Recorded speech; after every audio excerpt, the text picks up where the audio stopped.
We're back. Welcome to Transfer Talk. We've got a really busy show lined up. Danny Drinkwater looks set to leave Chelsea, and it could happen this afternoon. Details on that. Plus, we're joined by social media influencer Expressions Oozing. Don't forget, you can tweet the show at Sky Sports News. Use the hashtag Transfer Talk.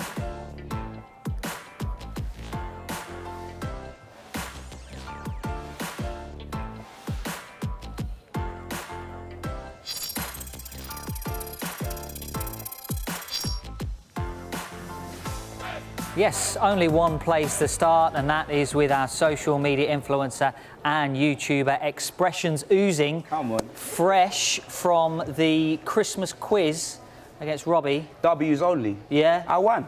You know what I mean? You don't try to give me a trophy. It wasn't You were for saying you almost got cheated. Yeah, I did almost get cheated. Obviously, I got all of my questions right. They wanted it to make it look close, you know what I'm saying? But we all know that Tottenham's on top like a seeded bun, so it weren't close. You know what I mean?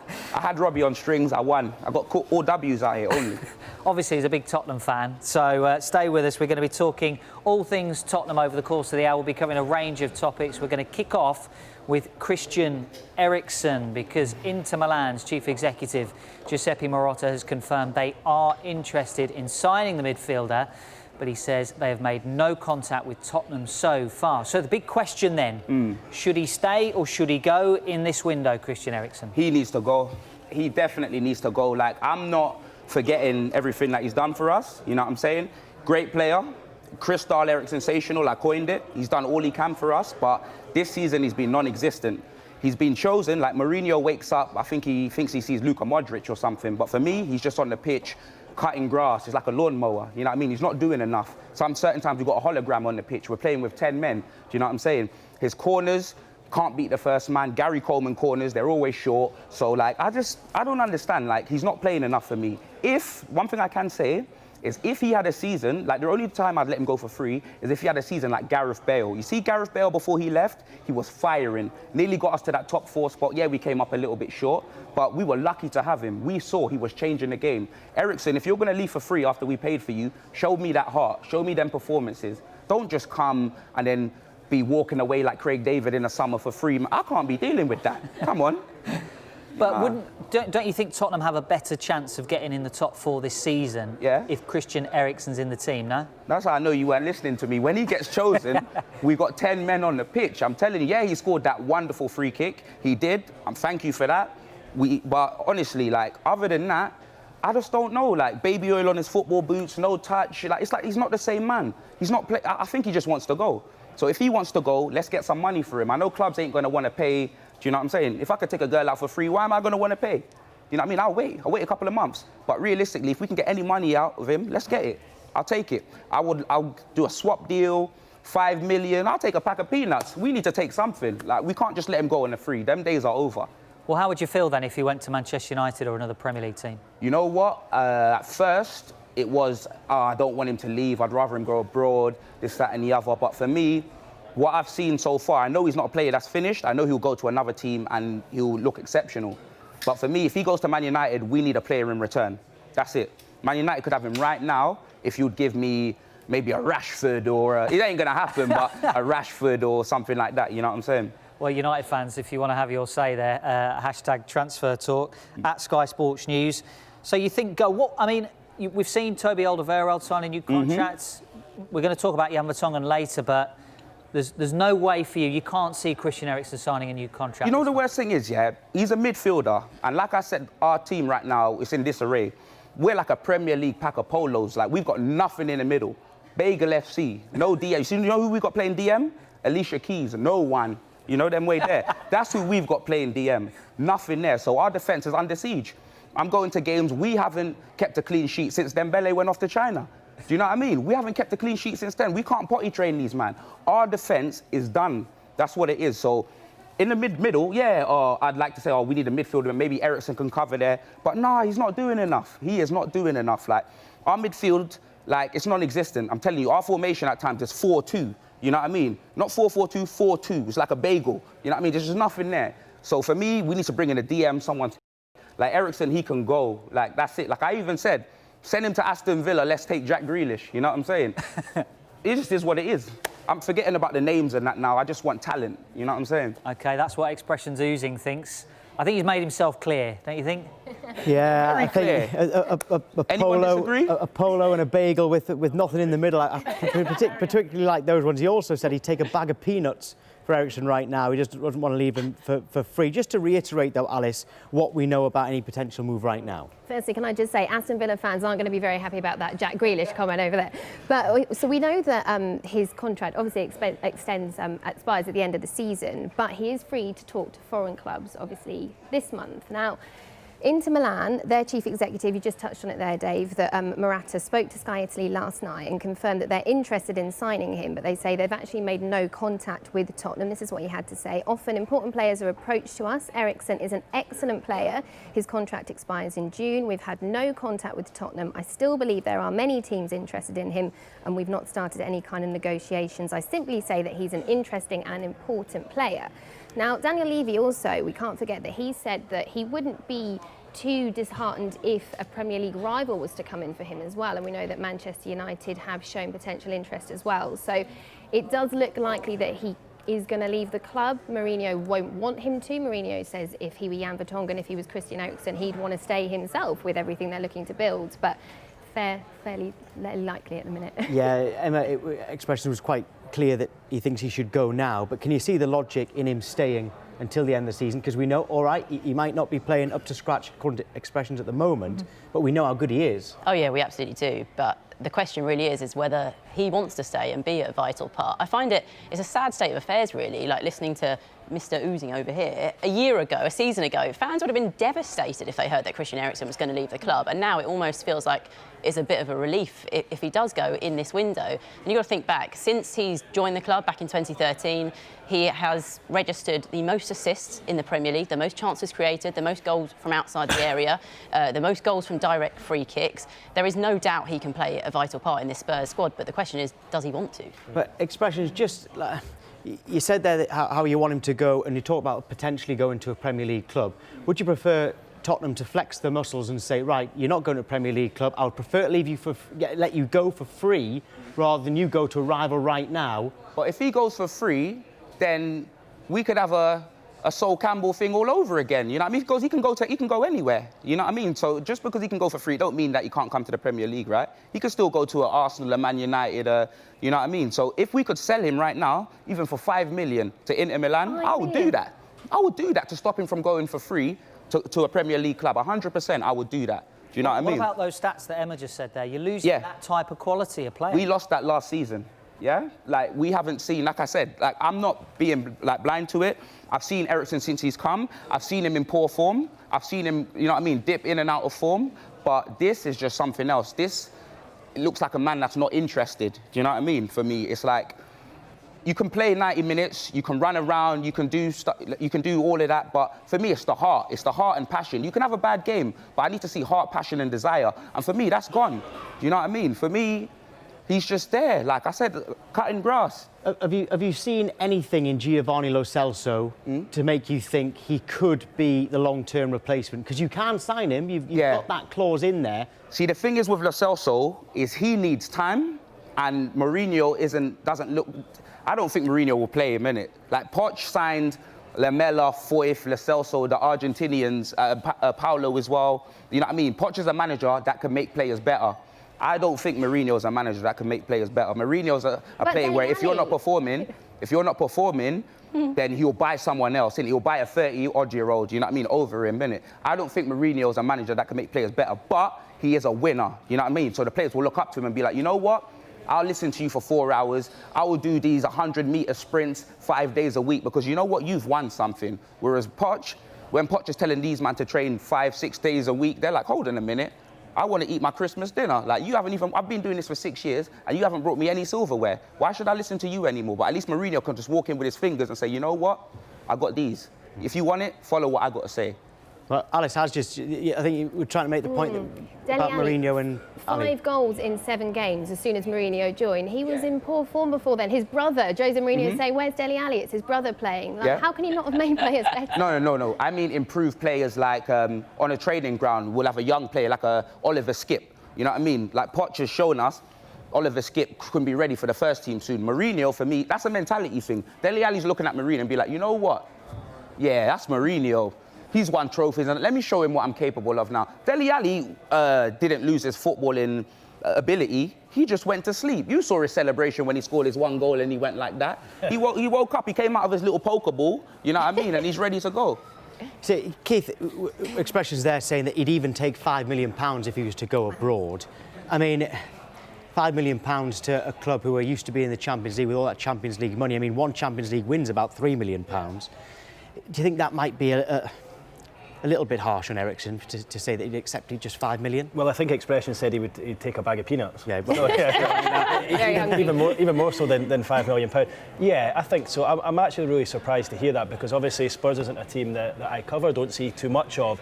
And I find it really actually interesting to hear a Spurs supporter speaking so strongly about a player who I have seen in the last few years been great for them. And despite everything else, he's still playing, isn't he? He's still in the team. He's still playing most weeks.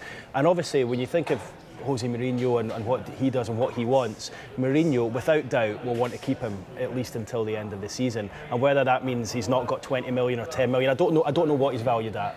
But he will want to, get the best out of him and try and have him there until the end of the season. Yeah, and Mark, can you see the logic in that as well? The fact that when he is playing, he is trying, isn't he? It's not like he's down tools. I'd hope so. But he hasn't just down tools, has he? He's turning up to training, which a lot of players don't when they do want to move. He's turning up to training. He's in the team.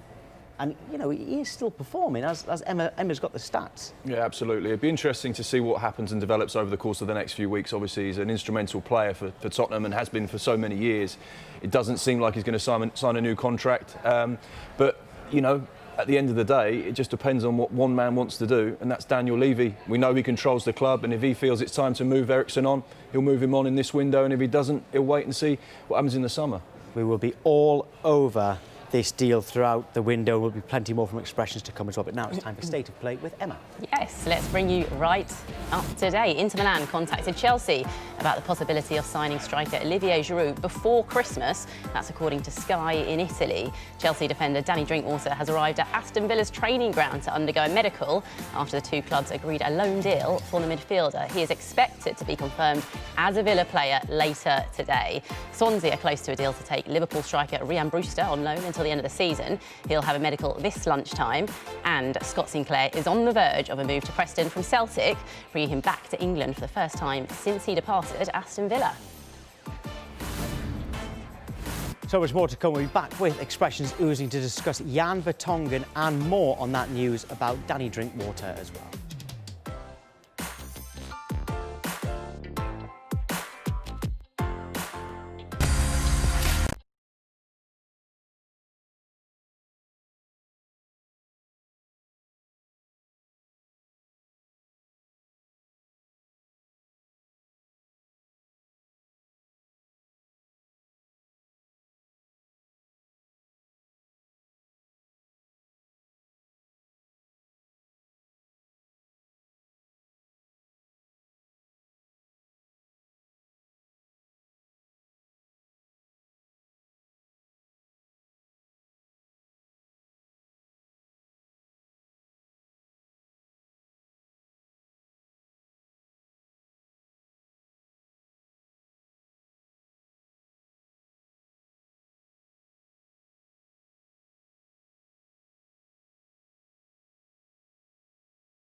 Welcome back to Transfer Talk. YouTuber and influencer Expressions Oozing is with us. His timeline's going off, apparently. Yeah, come on. You know what I mean? The Oozing army, they're active.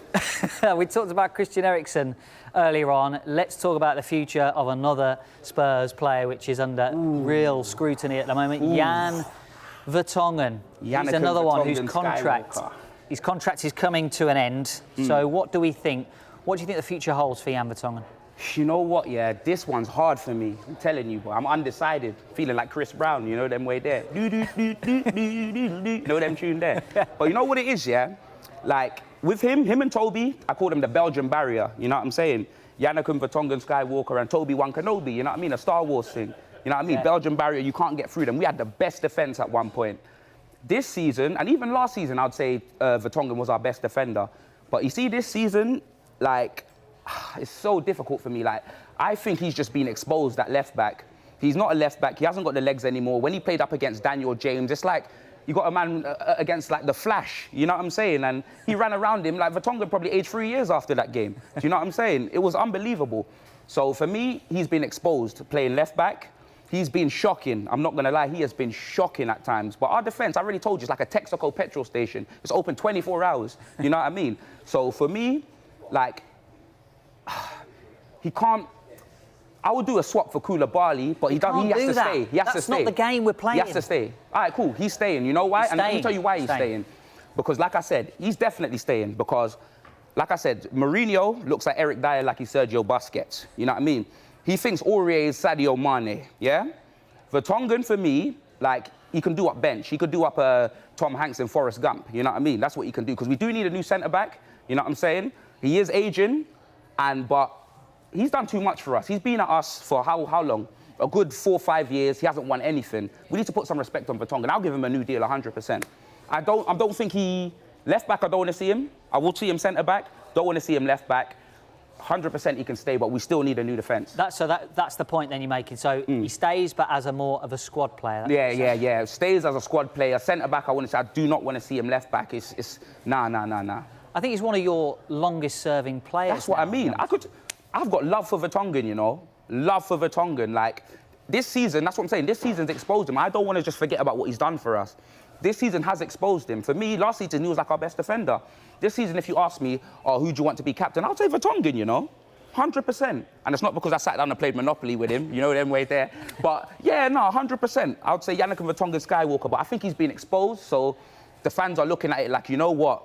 He might want 150 to 100 or whatever in his contract. Why don't we just go and buy someone else? Do you know what I mean? And because we haven't bought that many players in general, like remember with Lucas was our last signing and then we just had a drought, like, and we need a rejuvenation of the squad. Some of the fans might tell him, it's time for him to move on, only because we need a rejuvenation of the squad. But for me, there's so many other players that need to go, man. He's got to stay in it. DJ Ironic, stay with me. You know what I mean? Just one final point then, because do you think there's a chance that he could come again? And by that I mean you questioned his form, obviously. Of course. But Jose Mourinho has a great record with experienced defenders. Thank you very much. Look at Pepe, Ricardo Carvalho, Materazzi at Inter Milan, Javier Zanetti. Could he come back and be the mainstay?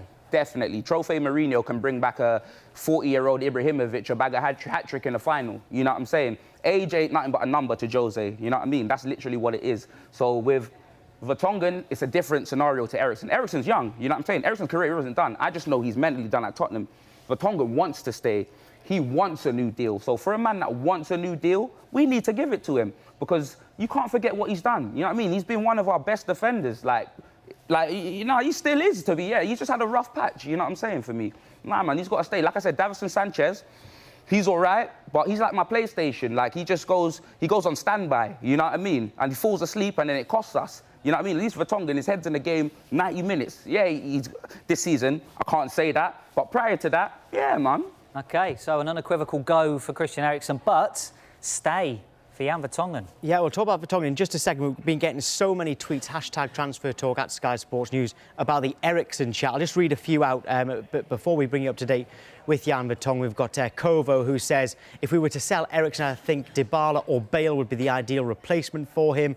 Patrick says, Expressions is completely right that our team, there's no midfield since Dembele left, and Eriksen is a shadow. Yeah, celebrate that. Jake D'Souza says, the Eriksen problem is the same same as the Ozil problem Arsenal are having. He's a player that isn't performing like he did when he first signed. However, I would still want to keep him. I would also, that's Ozil, and I'd also like to keep Eriksen as a good player because we know that he has that ability. And one more tweet, actually, this one's for you, Expressions.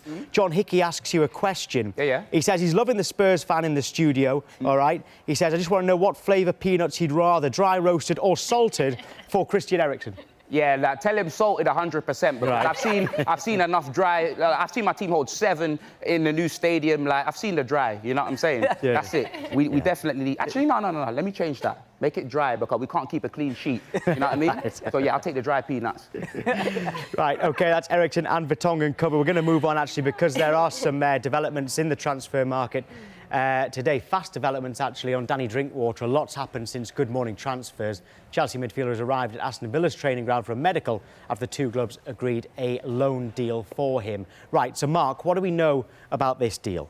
So I've got a front row seat for Expressions there. He's caught me out and now I've got to get focused on the game.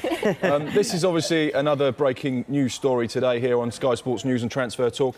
It's obviously moved very quickly because last night we understood there was a really big gap between the valuations that Chelsea and Aston Villa put on Danny Drinkwater, and in particular the wage structure that they were trying to agree between the two football clubs. But this morning, Frank Lampard made it quite clear to the powers that be at Chelsea that Danny Drinkwater wasn't in his plans for the remainder of this season, which has sped up the process of him leaving on loan. So it's just a matter of time now before we expect this one to be completed and unveiled. He's at the Aston Villa training ground, but a deal has been done between the two clubs, which is all balanced around the wage structure, but that now has been confirmed, so it's just a matter of time before Keith, that one gets done. Yeah, it looks like it. And Keith, he was such a key player for Leicester in that title-winning season. I mean, everyone always talked about Drinkwater, Mahrez and Vardy, didn't he? And Drinkwater was the one who moved first. Yeah. How surprised are you that it hasn't worked out at Chelsea? Yeah, I mean, it's amazing to think that was only 3 years ago, of course. He won the title with Leicester. Yeah, I mean, I'm surprised. I think at the time everyone thought it was maybe not too big a step. It was a big step for him to go from Leicester to Chelsea at that time and make sure he kept his place in the team. Obviously, N'Golo Kante moved as well. I think when he got the move to Burnley, the loan move, thought this is perfect for him, get himself back going. It's just been very surprising it hasn't worked out for him or for Burnley. Surprising that Villa think that he's ready, given the fact he's not played much football, because they obviously see him as a like-for-like replacement for John McGinn, who's out for the next few months with that fractured ankle. So he's going to be thrown in to play. So a big test in his hands to come in, and a team that's obviously struggling near the foot of the table. The good thing about him, though, is he is a winner. He's won a Premier League title, he's won a Championship title, he's won an FA Cup. He played for times as well. Incidentally, he won't be available for the game in the Carabao Cup this week, but potentially could be available for Aston Villa this weekend against Manchester City, and of course an ex-Manchester United player where he started his career as well. Makes it a little bit more interesting. It works for Villa this as well, because they've obviously spent so much money in the summer, and the last thing they want to do is gamble again, spend big money on more players coming in January, and then find themselves potentially back down in the Championship and not knowing what to do. So at least they've got him on in a loan, and that gives them a little bit more wriggle room. Well, more potential outgoings at Chelsea. Now to the future of Olivier Giroud. Now, Inter Milan contacted Chelsea about the possibility of signing the striker. That was before Christmas, according to Sky in Italy. No fresh negotiations since, but he remains one of Inter's targets this month. Now, a move to Inter would, of course, reunite Giroud with Antonio Conte, the manager who was in charge of Chelsea when Giroud moved to Stamford Bridge in January 2018, so 2 years ago. Emma, can you see why he's in such high demand, not just in the Premier League? Oh yeah, absolutely. Personally, it always baffles me when we talk about top strikers in the Premier League and Giroud is never mentioned. This is a player who has 4 FA Cups, a Ligue 1 title, top scorer in the Europa League last season, of course, Europa League winner with Chelsea, and a World Cup winner as well. When he starts, he is a reliable goal scorer, and there is absolutely no coincidence as well that he is still a regular in France's World Cup winning squad. So, absolutely. And we know how much quality he's got. Because in the last 6 months of his contract, he's not going to cost a lot of money, as in bringing a lot of money to Chelsea. So can you see why, I would say that Frank Lampard might just think, well, why don't we just keep him for 6 months, because we might need him and we know he's good enough. But if he's not playing, you're potentially then risking having a player in the dressing room that's not happy being there, and that can affect other players as well. So actually, I think it could be a win-win situation for him to go. I mean, we know a number of clubs have been looking at him. We talk about Aston Villa and the fact they really need a striker this January as well. Crystal Palace have been linked with him as well. So there are options for him. He wasn't very happy last season when he was at Arsenal and he wasn't playing. So he was playing in the Europa League, but he wasn't playing anywhere near as much as he wants. So he's still got that drive, he's got that determination, he wants that game time. And I think you see Chelsea being linked with players like Moussa Dembele from Lyon. If he were to come in, then Olivier Giroud is going to fall down the pecking order anyway. And Tammy Abraham is in fine form for them as well. So the competition is really fierce. Michy Batshuayi has said he wants to continue to fight for his position. But I think for Olivier Giroud, if he's not going to be happy there, and if Lampard isn't able to give him the minutes he wants, then surely it will suit all parties for him to go elsewhere. He's obviously confident he's got someone to come in. Exactly. I mean, he's not going to let him go unless he's got someone potentially lined up, because he needs the numbers, doesn't he? Yeah, and especially when both Giroud and Batshuayi are linked with moves away as well. But hey, Mark, Tammy Abraham has been their number one striker this season, even though Giroud started the season. How much credit should be given to him, someone who Chelsea didn't need to go out and buy? They're under a transfer ban. He's the one who has effectively, if Giroud goes, seen him off. Yeah. And this is what I love about this transfer embargo that Chelsea went through, is it forced them to use this amazing pool of talent that they have through their academy. Without question, probably the best academy in English football. They've had so many players that have all been in and around it, but never got that chance to prove it on the biggest stage. Frank Lampard obviously worked with a number of players. I remember sitting in the studio and saying with JD and the team, you know, I think Chelsea will be special this season. I think the young players will surprise everyone. You've seen it with Tammy. He's been scoring for fun. You've seen it with Mason Mount, for Fikayo Tomori as well. And there's still youngsters that are all in that conveyor belt that all are desperately waiting for their opportunity. And that's the great thing about Tammy, is he's proved everyone that he is a good quality striker.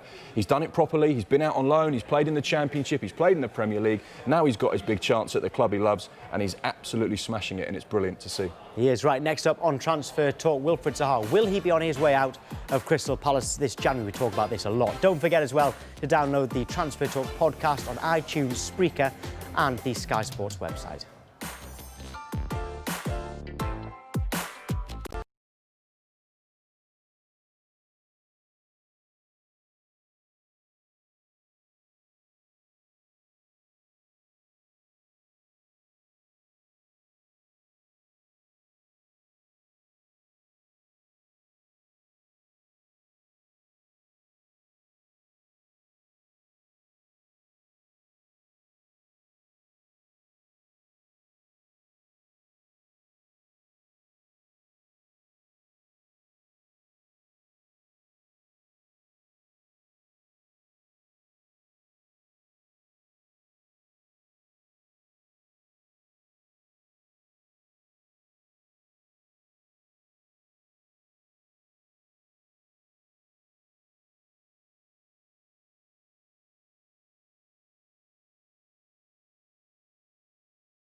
I'll just recap a little bit of news that we brought you this morning regarding Wilfried Zaha, and Bayern Munich have held preliminary talks with Zaha's representatives, but at this stage it's thought unlikely that Bayern Munich will actually sign. That's something we brought you this morning, and it's good timing because Wilfried Zaha is, like he was once in the summer, feature of our Stay or Go. So have you all got your little pads ready? Yeah. OK, so Wilfried Zaha, you've got 5 minutes, lads and lasses. Stay or go.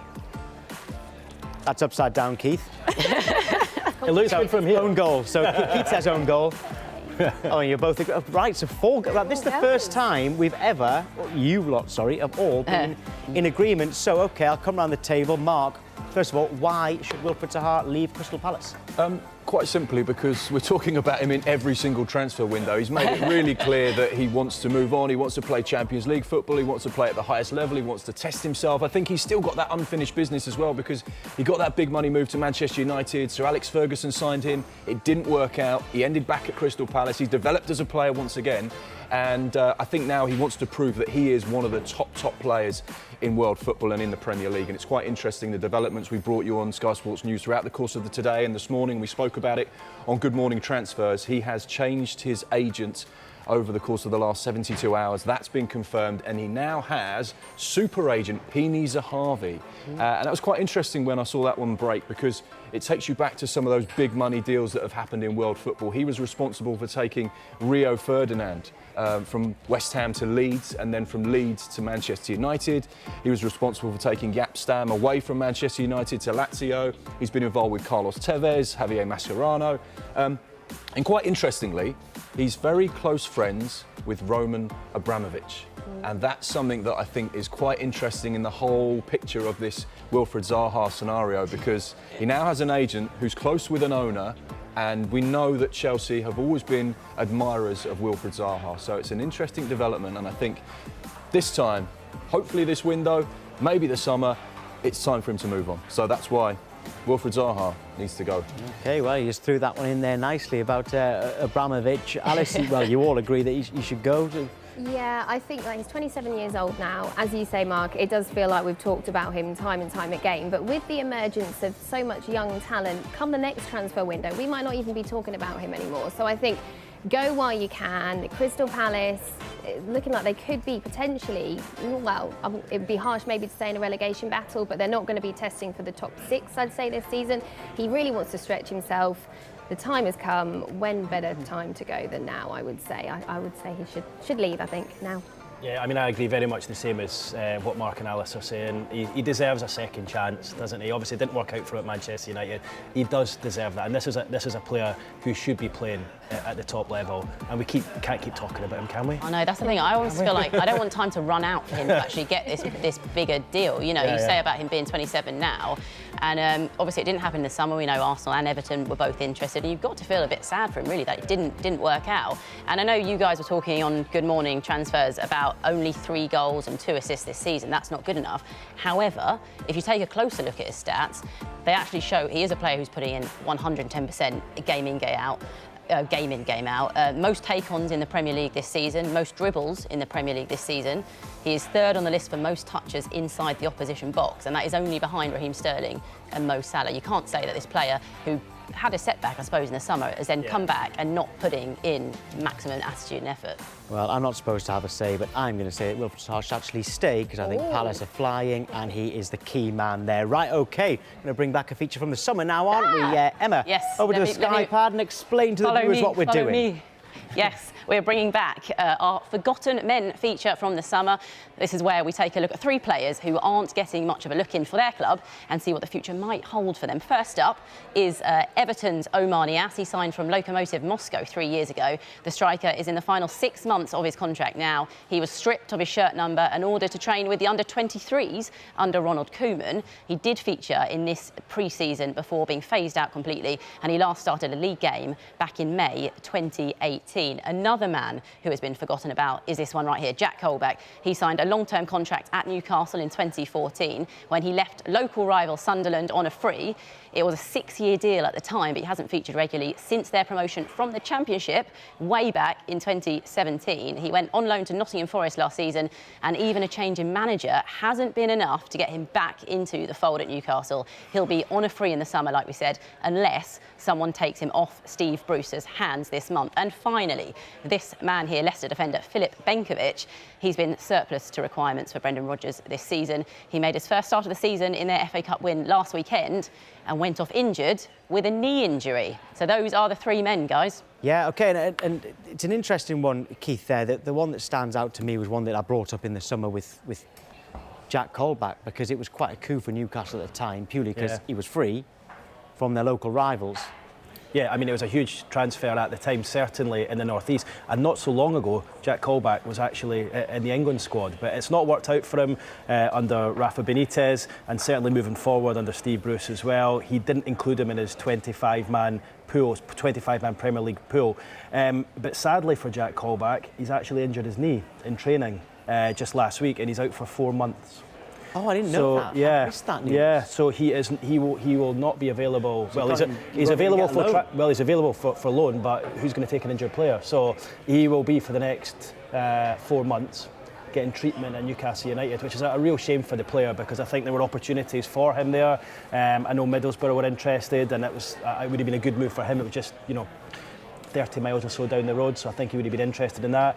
But sadly for him, he got that injury last week, so that'll be him for the next few months receiving treatment in Newcastle. So yeah, long hard season for Jack Colback, and it has been for the last couple of years. Yeah, I feel sorry for him a bit, because I mean, John Carver said that he wished he had 11 Jack Colbacks that season, that they just stayed up in the Championship under Benitez. He was playing every game, wasn't he? So it is a shame for him, but it looks like he will go for free at the end of the season. Right, we've got an update now on Olivier Giroud. Now, Aston Villa, we are told, did make an approach to Chelsea to take Olivier Giroud on loan for the rest of the season. All right, we found that out today.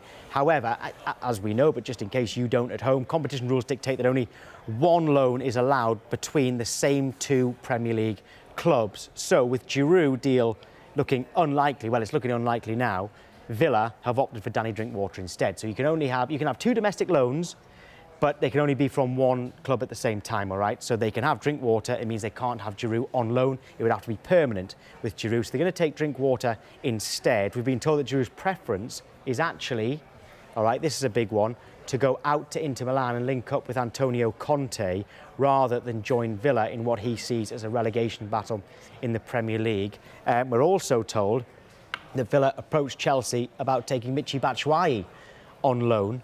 But as we reported last week on Sky Sports News, Villa were told Batshuayi preferred to stay and fight for his place in Frank Lampard's squad, something we said, I think it was Alice said, only about 15 minutes ago. So when Dean Smith learnt that both Giroud and Batshuayi weren't going to go to Aston Villa, that's when he turned his attention to signing a midfielder rather than a striker from Chelsea to replace, well, cover John McGinn, who's out till March. Villa, however, haven't given up on a striker. Their priority is still to sign a striker because, of course, Wesley is out for the end of the season. Villa having problems with strikers. Jonathan Kodjia, currently the only fit out-and-out striker Villa have, although 21-year-old Keenan Davis is due back from a hamstring injury shortly. He's yet to start a Premier League game, but has 6 short substitute appearances. And you'll notice on the first day of their Good Morning Transfers, I gave away Alice's transfer prediction accidentally, which was Giroud to Aston Villa. You can thank me for that. Happen. You can thank me for that, because it's not happening, and you got a new one. I did. All right. That's good. Good. Did that on purpose. Right. Next, we'll be asking Expressions Oozing who Tottenham need to sign, and news of a Liverpool player on his way out of the club.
Transfer Talk, we are with YouTuber and influencer Expressions. Oozing is back. He's getting fans all the time. We've got a World Cup winner watching the show today, Ebony Rainford Brent, a new fan of yours. Yeah, no, thank you.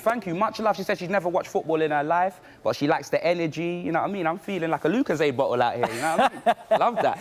OK, well, we're going to talk, obviously, Spurs with you again, and we've spoken about Christian Eriksen, we've spoken about Jan Vertonghen. Yep. Now we've got your wish list, so let's take a look at who you would like Tottenham to sign. Now, before we get going, I mean, you're not really popping down the shop for a pint of milk. This is a big shop. Bro, it's January sales, boy, you know what I mean? We can get some deals in. It's January sales, maybe we can get some discount. Let's start at the top then, a new left-back, why? Yeah, why? Because I'm not going to lie, Davis, big loss. Like, we lost Davis, Mourinho was I think he played one game under Mourinho, maybe? But yeah, Davis got injured and he's a big loss. I don't know when he's coming back. Danny Rose, even when fit, I think maybe he's leaving because there's times when he's just not been in the squad. Yeah, he hasn't had the best season, but Danny Cadbury's Roses is my guy. I would love if he was to stay, you know what I mean? But for me, nah, I think he's on his way out, innit? Like, he's obviously, his contract's nearing an end as well. So we need a new left back. Right back, Serge Aurier, you've not... Yeah, really... he plays right wing, like I told you, innit? We haven't got a right back. Aurier thinks he's Sadio Mane, you know what I mean? I think it's maybe instructions from Mourinho, innit? You're not allowed to be in your own box or something in case you get a red card or something like that. Because like, when Aurier attacks, he throws in about 50 crosses. One of them will be an assist. And when he defends, yeah, bad things can happen, innit? You know what I mean? That's pretty much what it is, innit? So we definitely need a right back. I'll take that Max Aarons. 100%, that Norwich, I'll take him. Yeah. I would have took the Ricardo Pereira even before when we sold Kyle Walker. Yeah. But now we're not getting him. He's at Leicester, and look what they're doing. Unless Jose Mourinho talks some sweet Portuguese in his ear, I don't see him coming over to Tottenham, do you? Well, we've already spoken a bit about centre-back there with Jan Vertonghen. You already said you need a new centre-back. So what about a defensive midfielder? This DM is the most important thing, and I'm not talking about a direct message from Daniel Levy on Twitter, yeah? I'm talking about defensive midfielder. We need that. 100%, because I believe our defence is getting exposed simply because we've got no one covering. When we had Dembele and Victorious Wanyama in his prime, you know what I'm saying, yeah? We were unstoppable, went undefeated at the lane, covering the defence. But now, like I'm saying, it's just open. It's like when teams get the ball and they run into our half, their eyes light up, you know? I'm telling you, it's just like a Harrods Christmas tree, bro. They love attacking us, you know what I mean? That's what it is. And a forward? Forward is obviously, you know, this 100%. Injury to Harry Kane. Cover for that? It happens every season. Either he rolls his ankle or like he gets one big injury per season, innit? That's one thing I can say. Obviously, Harry Kane, we love you, we need you and all of that, but he does get one big injury per season. Son can cover, but at the same time, I don't think we've got enough options. On that left side, Son needs to play there for me. So we need someone up top 100%. We need a target man. You see the way that we struggle without a target man. So I'll definitely bring in a forward as well. And that's why we put forward rather than striker there, because you're thinking someone who can... Yeah, so either someone across the front free or like a one up top, innit? So I think I know your answer to this, but if you had to sign one in this January window, which position would you like to fill? 100%. 100%, because I'm telling you, we're like, nah, there isn't anyone there I reckon we can transform. Winks, Miniesta, my brother, centre midfielder, box to box, ready to tango in Ndombele. I forgot I'm on Sky Sports. In Ndombele, you know what I mean? Careful. Tango in Ndombele. Nah, it was PG. Tango, ready to tango in Bad Boy, come on. You know what I mean? In Ndombele, he can't really stay fit, but he's not a DM. Like I said, he's like our Pogba, you know what I'm saying? We need someone to just do the nitty gritty, you know what I mean? I'll get the team bus on the pitch to play DM. We need something stationary, something big, something powerful. We haven't got that in our whole squad. Even our youngsters, we haven't got anyone I reckon we can bring someone through. Yeah, not Eric Dyer, so. And if Jose's watching at the training ground, what would be your message to one of the greatest managers on the planet? Please, I called you Trophy Mourinho. Don't make them come for me. Continue doing what you're doing. I believe in you, you know what I'm saying? Some people might say, oh, Jose Mourinho, he's washed up, he's a fraud. No. Put some respect on your name. Everywhere he goes, he wins something. So yeah, Trophy Mourinho, bring some silverware to Tottenham, please. That's my wish list. Stay there, expressions, because there's a question from a viewer here, because we're going to have a number of influence on this show throughout January. Okay, there's going to be YouTube, we've got some rappers on as well. Yes. If you say flex. I am. Stay there, okay? Right, because Flex United, who's coming on this show on Thursday, has tweeted in using hashtag transfer talk, says, does expressions want to keep Jose, stay or go? Yeah? It's a You know bit the reason soon. why he's saying that? Like, I keep telling him, innit? Like, we ain't got the same Jose Mourinho that was at Manchester United. Them man had a man that lived in London that rented a hotel. Yeah? That's what they had. They had a man that was commuting. We've got someone that's at home living in London, walking through Chelsea in a Tottenham tracksuit. You know, like that styling and profiling, the Portuguese Ric Flair. Woo! He can stay, yeah? You could tell Flex I said he can stay. Well, Flex is in here this week, isn't he? Right. No, it's next Thursday, isn't it? Sorry. Right. Expressions wants 5 new players. Is January the right month for such an overhaul, Alice? I think it's a tricky one. It's completely different to summer, isn't it? Because I think in January, if you're going to make additions to the squad, they need to be better than what you've already got. Often, obviously, the players don't have the luxury of time to settle in. The bonds, the friendships might already be formed. Obviously, we know managers talk about not wanting cliques in the cliques. Cliques, is that a word? Clique. I'm thinking of the spelling. But they don't want cliques, do they, in the dressing room? And I think, obviously, in January, it's hard to hit the ground running. But depending on where you are in the table, for a team like Aston Villa, who want strikers or want players to help get them out of a relegation battle, then January is absolutely crucial. But if you're looking more long term, so if you're looking for perhaps next season, if Jose Mourinho is thinking, okay, I need to try my rebuild now, then probably January isn't the best time, because they're going to come at such a premium, aren't they? Clubs can stamp a price on players, and knowing it's January, knowing how much a club might need that player, January can be the worst time. And we've seen some disasters as well. I mean, Alexis Sanchez was hardly a great January buy. But then, having said that, Yuri Tielemans went on loan to Leicester last season, and then they ended up buying him in the summer, and what a great buy he was. So it can work both ways, definitely. Right, tell you what we're going to do. We're going to move on now, because Swansea are close to a deal to take Liverpool forward Rhian Brewster on loan until the end of the season. But it will be up to Brewster to make the final decision, we understand. OK, Mark, Liverpool seems to have a strategy when it comes to loaning a young player out. Yeah, it's quite interesting, because every single Premier League club has a very different strategy as to what they like to do with their youngsters. Chelsea, we've seen, like to send 10, 20, 30 players out on loan across the far reaches of Europe and get them experience, whereas Liverpool very much like to keep them in-house and keep developing them within their own training ground and send out them at the right time. And it looks like they're going to be sending Rhian Brewster out to Swansea City, a club that have got a history of playing attractive, good football. They've got a manager in Steve Cooper who has kept that philosophy at the football club. He won the England World Cup, the under-17, so he's got a pedigree of working with young players. Brewster was probably in that team as well. He was, yes, yeah, so absolutely. So he's someone he knows, and that's what obviously Liverpool have looked at. They're going to send their asset, their player, someone who they see very much as a part of their future, into a football club that plays in the right philosophy, with a manager that's going to get the best out of him and knows him, and that's key. And I think you see that with all the players that Liverpool send out on loan. It's about the right club, the right manager, and playing the right type of football. Well, that's it. The right club is so important, Keith, isn't it? Because Liverpool are doing so well. It's understandable that Brewster isn't getting much of a look in at the moment. I'm sure he understands that as well. So a loan away would certainly suit Klopp. It would suit the club, it would suit the player, but how vital is it that he goes to the right club who are going to play him enough and in the style Klopp wants him to play? I mean, it's hugely important. A player could go away and have a bad experience, and it could affect them for a number of years to come. I think the one that you kind of remember just not so long ago was Harry Wilson, of course. Last season went to Derby and did terrifically well, and this kind of has the hallmarks of that sort of loan move, doesn't it? He's going to Swansea, as Mark says. They play attractive football, they like to get it on the ground, they like to get the ball forward quickly and play, and you just get the impression that they've picked this team for a reason. It's a great club. Yeah, and I don't think it's just Brewster that's picked the team. I think Liverpool have as well, and it really does look as though, or it should be, a terrific fit between the two. Yeah, and of course you even think, even if they don't make it at Liverpool, I mean, Ryan Kent had a great loan spell at Rangers, and Liverpool ended up making a lot of money from that as well, so it can work in that sense as well. OK, we're going to be back tomorrow, but for now, Keith, thank you. Alice, thank you. Emma, thank you. Mark, thank you. Dave, thank you. Expressions, big thank you very much for joining your company today. We look forward to more influencers on throughout the month. Right, but we are back tomorrow for Good Morning Transfers as usual. It is 9 a.m. Transfer Talk, this show returns same time tomorrow from midday. And there's plenty more today because Darmasheth and Carlos Carve Solical are here with the Transfer Show at 7 p.m. tonight. And we're recording the Transfer Talk podcast right now, so there'll be a new one up later tonight. Coming up in Sky Sports News, we'll be building up tonight's Manchester derby, and there's an EFL Cup final place up for grabs.